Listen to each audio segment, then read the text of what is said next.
ดูนะครับไอ้นี่มันด่าพวกผมนะครับแล้วมาดูนี่นะครับผมก็เลยไปด่าเขายาวเป็นหางว่าวเลยครับเนี่ยมันเขียนว่าไอ้คิดไหนแล้วอยากคิดอะไรให้สั้นนี่ครับ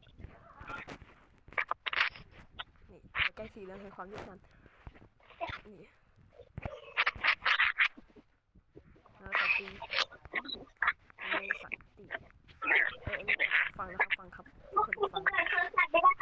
ไอ้ตั้นด้วยแม่งก็เหม่งประตูบูด ไอ้ตั้นด้วยแม่งก็เหม่ง หมาหมูแล้วแม่ง เกินแม่ง ทีเมอร์กับเป็นนายแล้วคิดว่ากูเก่งเหรอ ทีเมอร์กับเป็นนะกูเจ๋ง เดี๋ยวมึงเจอกูเป็นคอมพิวเตอร์รู้กูเสือแต่กาไอ้หมาหมูเอ้ย ไอ้กา ไอ้ไก่